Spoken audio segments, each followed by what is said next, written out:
Hi అండి. అందరికీ నమస్కారం. Welcome to my channel. ఈ వీడియోలో ఉద్యోగుల సమస్యలపై ఉప ముఖ్యమంత్రిని కలువగా సానుకూలంగా డిప్యూటీ సీఎం పూర్తి వివరాలైతే వీడియోలో తెలుసుకుందాం. వీడియోని ఎక్కడ కానీ స్కిప్ చేయకుండా చివరి దాకా చూడండి. అప్పుడే ఇన్ఫర్మేషన్ పూర్తిగా అర్థమవుతుంది.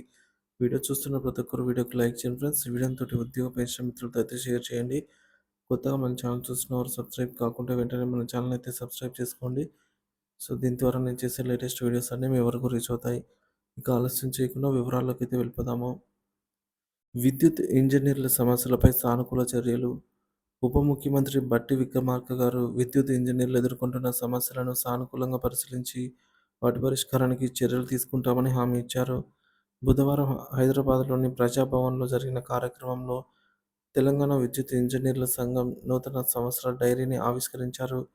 కార్యక్రమ విశేషాలు ఈ కార్యక్రమంలో సంఘం రాష్ట్ర అధ్యక్షుడు ప్రధాన కార్యదర్శి భాస్కర్‌తో పాటు రాష్ట్ర కమిటీ సభ్యులు పాల్గొన్నారు. విద్యుత్ ఇంజనీర్లు తమ వినతి పత్రాన్ని ఉప ముఖ్యమంత్రికి సమర్పించి తమ సమస్యలను వివరించారు. ఇంజనీర్ల ప్రధాన వినతులు ఈ విధంగా ఉన్నాయి. జీపీఎఫ్ మరియు పెన్షన్ సౌకర్యం 1999-2024 మధ్య కాలంలో ఉద్యోగాల్లో చేరిన ఇంజనీర్లు, ఇతర విద్యుత్ ఉద్యోగులకు కూడా రాష్ట్ర ప్రభుత్వం ఉద్యోగుల మాదిరిగానే జీపీఎఫ్ మరియు పెన్షన్ సౌకర్యం కల్పించాలని కోరారు. రెండవది థర్మల్ విద్యుత్ కేంద్రాల నిర్మాణం. పాల్వంచ, రామగుండం ప్రాంతాల్లో జెన్కో ఆధ్వర్యంలో 800 మెగావాట్ల థర్మల్ విద్యుత్ కేంద్రాలు నిర్మించాల్సిన అవసరాన్ని వివరించారు. సేవా ప్రమోషన్లు. విద్యుత్ ఇంజనీర్లకు సముచిత ప్రమోషన్లు కల్పించేందుకు చర్యలు తీసుకోవాలని కోరారు. సంస్థాగత మౌలిక సదుపాయాలు. విద్యుత్ ప్రాజెక్టుల్లో అవసరమైన టెక్నాలజీని అప్‌గ్రేడేషన్, భద్రతా ప్రమాణాలు మెరుగుపరచాలని విజ్ఞప్తి చేశారు. ఉప ముఖ్యమంత్రిపై ఇంజనీర్ల నమ్మకం. బట్టి విక్రమార్క గారు ఇంజనీర్ల వినతులను సానుకూలంగా స్వీకరించారు. విద్యుత్ రంగం అభివృద్ధి, మౌలిక సదుపాయాల పెరుగుదల మరియు ఉద్యోగుల సమస్యల పరిష్కారానికి తగిన చర్యలు తీసుకుంటామని హామీ ఇచ్చారు. ఆర్థిక అభివృద్ధి ప్రణాళికలు. ఇంజనీర్లకు మంచి వాతావరణం.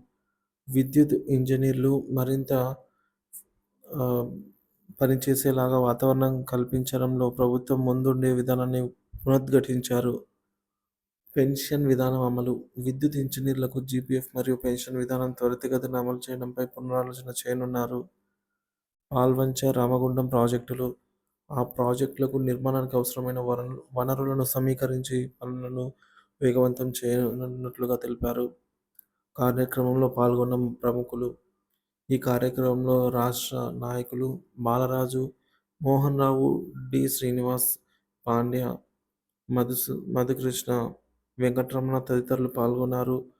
విద్యుత్ ఇంజనీర్ల సమస్యలపై ప్రభుత్వం సానుకూల వైఖరితో ముందుకు సాగడం పట్ల అన్ని వర్గాలు హర్షం వ్యక్తం చేశాయి. విద్యుత్ రంగంలో నిపుణులుగా పనిచేస్తున్న ఇంజనీర్లు తమ సమస్యలను ప్రభుత్వం దృష్టికి తీసుకెళ్లి అవి పరిష్కారం అవుతాయని విశ్వసిస్తున్నారు. ఉప ముఖ్యమంత్రి గారి హామీతో విద్యుత్ ఉద్యోగుల పట్ల ప్రభుత్వం తీసుకుంటున్న కట్టుబాటుపై ఆశలు పెరిగాయి. ఇంజనీర్ల సమస్యల పరిష్కారం విద్యుత్ రంగానికి కొత్త దిశనిచ్చే అవకాశం ఉందని పలువురు అభిప్రాయపడ్డారు.